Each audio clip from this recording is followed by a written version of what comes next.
ही एक गोष्ट आधी माहिती असती तर कधीच बाजारातून तयार मसाला आणला नसता. तुमच्याकडे 2 मिनिट असतील तर हा व्हिडिओ शेवटपर्यंत बघा.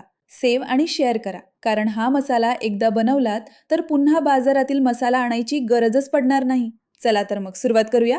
सर्वात आधी एका पॅनमध्ये घेऊया 3 मोठे चमचे धने, 1 मोठा चमचा जिरं, 1 मोठा चमचा शहाजिरं, अर्धा मोठा चमचा काळी मिरी, 1 मोठा चमचा बडीशेप, 10 ते 12 लवंगा, 2 ते 3 चक्रफूल, दालचिनीचे तुकडे, 1 चमचा दगडफूल, 3 ते 4 मोठी वेलची, 10 ते 12 हिरवी वेलची, 3 ते 4 तमालपत्र.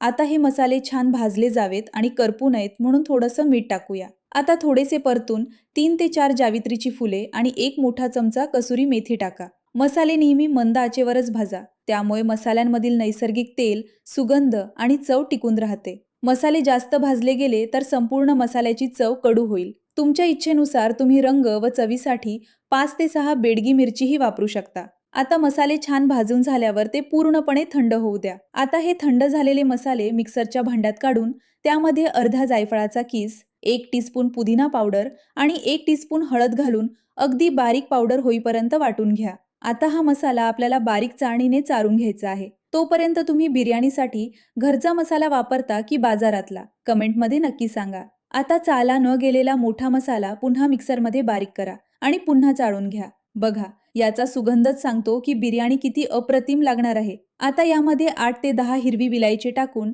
काचेच्या किंवा एअरटाईट बरणीत भरून ठेवा आणि वापरताना सुक्या चमच्याचाच वापर करा. त्यामुळे याचा सुगंध आणि ताजेपणा काही महिने टिकून राहील. घरी बनवलेला हा मसाला कोणत्याही व्हेज किंवा नॉन व्हेज बिर्याणीसाठी उत्तम चव देतो. रेसिपी आवडली असेल तर व्हिडिओला लाईक करा आणि अस्सल मराठी चवला फॉलो करायला विसरू नका.